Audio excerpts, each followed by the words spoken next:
One day, my husband, Robert, came home with his ex-girlfriend and her child. Heads up, if you leave me, the three of us could live happily ever after. Even Mom would get to hold a grandchild. My husband pressured me to divorce him, so I agreed. Why? Because I have an ace up my sleeve that he knows nothing about. I can't help but look forward to the look on his face when he finds out. The anticipation is just too thrilling. My name is Amelia. I'm 35 years old. I've been married to Robert, who is 5 years my junior, for 3 years now. We don't have any kids yet. After a while into our marriage, my mother-in-law became pretty pushy and wanted a grandchild. Amelia, you've been married for 3 years, right? When will I see a grandkid? How much longer do you want to keep me waiting? Lately, she's been rushing me with a phone call every other day asking if a grandchild is on the way yet. I couldn't take it anymore, and I talked to Robert about it. Robert, I got another call from your mom today. It's becoming so frequent, it's making me feel down every time the phone rings. Don't worry about it. We agreed to have kids at our own pace. Robert reassures me, but I still feel uneasy. We're not on bad terms as a couple, so it's not impossible for us to have a child. Could it be that one of us has fertility issues? Just when I started thinking about that, my mother-in-law suggested we should get a fertility test. Hey, Robert, your mom suggested we get a fertility test today. I think I want to take it.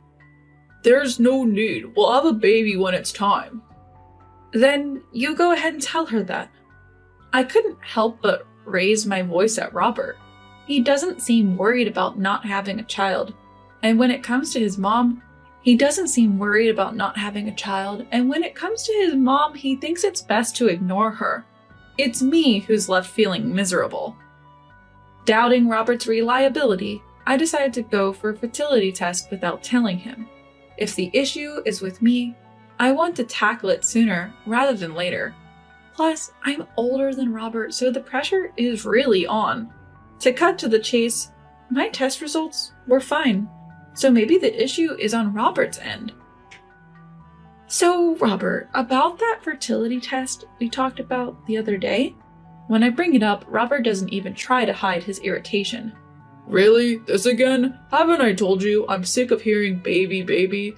Makes me not even want to try for a kid. Let's drop it, okay? Robert shuts down, not willing to hear me out. All I wanted to do was share the test results.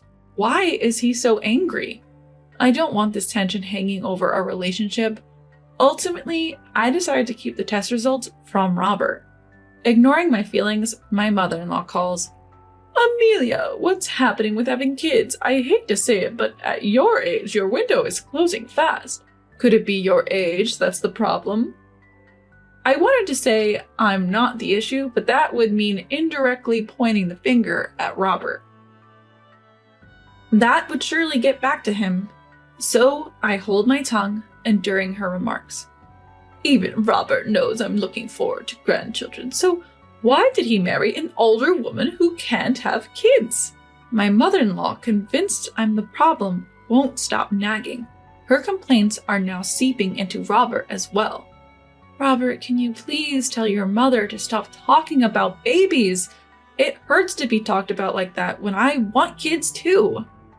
Not only has mother-in-law been bad-mouthing me, but now even Robert is starting to blame me. Well, Mom has a point. My friends were saying at the reunion that it's harder to have kids with an older wife. Robert now firmly believes I'm the issue, swayed not just by his mom, but also old classmates. At this point, there's no way I can ask him to get tested. Eventually, every time he goes to his parents' house, he starts ridiculing me alongside mother-in-law. Today, once again, mother-in-law speaks loudly enough for me to hear. Why did you choose an older woman, Robert? I thought for sure you'd marry Isabella from college. She's the same age and looks healthy. You'd probably have a grandchild or two by now. Robert responds with a laugh. Seriously, if I'd known Amelia couldn't have kids, I never would have married her. I really picked the wrong person, huh? Ever since then, my trust in Robert dwindled. Whenever we were together, I couldn't help but give him the cold shoulder. As a result, Robert started coming home less and less. I don't need dinner tonight. Got it. It seemed Robert was hanging out with his old friends almost every night. But eventually, whether he got tired of it or ran out of spending money, he stopped going out at night altogether. So, you're not going out drinking anymore? Annoyed, he replied. So what? Does me being home bother you or something? Not at all. I was just thinking it's nice for a married couple to share meals.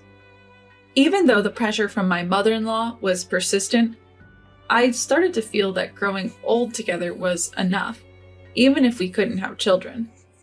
That's why I started treating Robert better and making the most of our time together. However, Robert started going out again on weekends. In our college days, sudden invites were frequent, but those calls had ceased lately. If he starts coming home late again, that's gonna suck. As I waited for him to come back, what actually happened was far worse. Robert came home with a woman and a baby. Who's this? She's an old classmate, Isabella. Isabella was, if I remember correctly, Robert's college girlfriend that my mother-in-law mentioned. Why on earth would she be here? And she's holding a baby. Could it be they had a fight? Please divorce Robert. Excuse me? I looked at Robert and he looked more serious than I'd ever seen him. I had a bad feeling about this. Amelia, hear me out. I've decided to start over with Isabella. What do you mean? I met her again at last year's reunion and I realized she's the one I truly love. She's pregnant with my child. Your child? Robert, you can't be serious. It's true, but Isabella knew I was married, so she initially planned to raise the child on her own and gave birth in secret. Robert looked at Isabella with love. So why bring this up now? Isabella humbly replied, After seeing my child's face, I just wanted a normal life for them. I didn't want them to grow up as a single mother's child, but to be loved by both parents. How selfish. I get it. It's selfish, Amelia. I'm sorry for taking Robert away from you, but this child really needs a dad. Amelia, that's how it is. Then Robert chimed in. Look, I've always wanted a kid too. Everyone wins if you just let me go. So will you divorce me? I'm not the one who can't have kids. I forgave all his past wrongs and committed to our life together, and now this? Something inside me snapped. Fine. I agreed to the divorce. By the time I realized it, the words were out of my mouth. Hearing that, Robert leaned in, looking pleased. Thanks, I knew you'd understand, Amelia. So when can you move out? It seemed they couldn't wait to kick me out and start their new life in this home. How utterly self-centered. If that's what you both want, I can leave immediately, but I have a condition. You both have been dating since last year, right? You're aware that you're cheating. Well, we couldn't help it. We reconnected at a reunion and couldn't stop our feelings. I feel the same way. Isabella sparkled in agreement. I think the fact we've conceived proves that we're blessed. Happy-go-lucky, both of them. It's terrifying that they think I'd be okay with this. Good, I'm glad you admit to the cheating. Now I can cleanly claim compensation in the divorce. Upon hearing this, Robert and Isabella went pale instantly. Compensation? Are you a demon? You plan to take money from us while we're raising a child? Exactly, you've never had a child, Amelia, you don't get it. I have no intention of listening to either of you. I said coldly and in a low voice. I don't care about your circumstances. If you cheat behind my back and then unilaterally demand a divorce, it's only fair that you owe me compensation. Monster! Devil! Heartless woman! They shouted and screamed, spit flying. Ignoring them, I went in for the kill. If you can't afford to pay, why not ask mother-in-law? She's been dying to see her grandchild. She'd probably be happy to help. You're right. Mom will definitely help us out. Seemingly reassured, they agreed to pay me the amount I demanded. Of course, I also tacked on the cost of my accommodation until I could find a new home. To avoid future complications, I made sure they signed an agreement. Shall we go tell mother-in-law right away? Yeah, Mom will be so thrilled to finally have a grandchild. Ignoring my presence, Robert and Isabella excitedly discussed their new life. Later, when we visited mother-in-law at her home, we told her the whole story. Then mother-in-law exclaimed with surprise, "Robert! Well done! I told you so, didn't I? It's better to marry a classmate. I always thought you and Isabella would be a better match than that old Amelia." Turns out my mother-in-law is just like Robert and Isabella. They only think about themselves. Soaking up mother-in-law's praise, Isabella is over the moon. "Mother-in-law, thank you. Now let me hold that long-awaited grandchild of mine." Robert stopped mother-in-law as she immediately moved to hold the baby. "But there's a problem. Amelia is demanding a settlement." "What a greedy woman!" "She says it's a condition for the divorce. Isabella and I want to be together as soon as possible. And let you hold your grandchild, Mom. Robert, you're such a kind son. I'm proud of you. But we're going to need money for raising the kid. We can't make ends meet if we pay the settlement." Mother-in-law then smiled warmly at them. "If that's the case, leave it to me. I've saved up some money for my grandchild. Use that to pay off the settlement." "Thank you, Mom." "Thank you, mother-in-law." "Now let me hold the baby. Oh, how adorable. Those eyes are just like Robert's when he was a baby." To an outsider, they look like 3 happy generations of a family, blissfully unaware that it was all a facade. "Here's the amount for the settlement. Oh, and let me give you this as well." When I showed the document, mother-in-law instantly frowned. "What's this?" "These are the results of my fertility test. I thought you all should know the truth." I showed everyone the test results. "No problems, then why haven't you had children yet?" Smiling widely, I answered mother-in-law's astonishment. "Could it be because the issue was with Robert?" "What are you talking about? He clearly can have kids, right, Isabella?" Yes?" Isabella was visibly flustered. For the clueless people, I gave another hint. "When did Robert reunite with Isabella at the reunion?" It was last year, so about 6 months ago." Mother-in-law pulled out an invitation postcard from the drawer. "Yes, indeed, 6 months ago. Wait. It seems mother-in-law finally caught on. Hold on. You guys met again at the reunion, right?" "Yeah, it was the first time we had reunion in like 10 years or more. And yet Isabella has already given birth. The timing doesn't add up." Sensing that she's been caught by her mother-in-law, Isabella starts making excuses. "Oh, well, this baby was born much earlier than his due date." "How many months old did you say he is?" To mother-in-law's question, Robert proudly responds, "He's just 1 month old. He's going to get cuter and cuter." Then mother-in-law says with a stern face, "So that means he was in Isabella's belly for less than 5 months?" "What? Isn't that how pregnancy works?" "Don't be ridiculous. Pregnancy lasts 40 weeks, which is basically 10 months. A baby being in the womb for only 5 months doesn't make sense." Mother-in-law, filled with anger, confronts Isabella. "What is going on here, Isabella?" Realizing she can't talk her way out of this, Isabella finally comes clean. "Fine, the truth is the baby isn't Robert's, but at this point, who cares? He's a cute baby. Doesn't that count for something?" Hearing this, mother-in-law shouts at Isabella, "Don't joke around. What I want is Robert's child, my own flesh and blood. I will never accept a child from some stranger." Robert seems to finally grasp the situation. "Isabella, you lied to me? You said we were soulmates, that God gave us this baby." Enough of this. I'll tell you the real story." Isabella starts to speak her mind. "This child is from my ex-boyfriend, the one after Robert, but he was a terrible man and disappeared as soon as he found out I was pregnant. That's why I was looking for a new dad for him at our reunion." "You're kidding." "And you, Robert, fell right into my trap.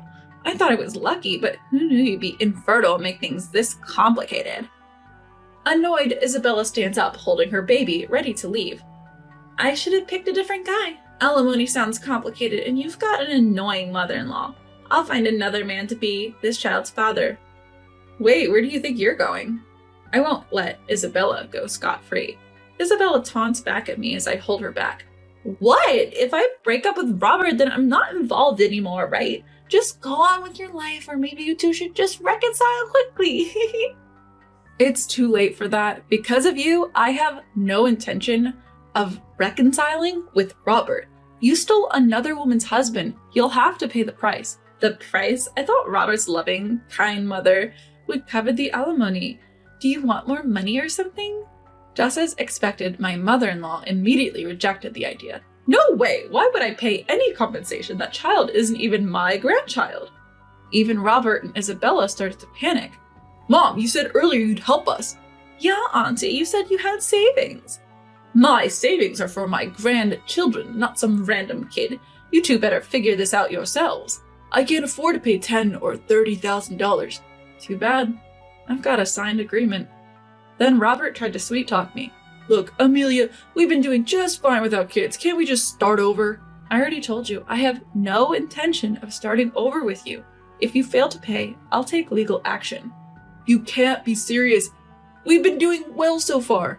Who ruined that? You did. Before I knew it, I was yelling at Robert.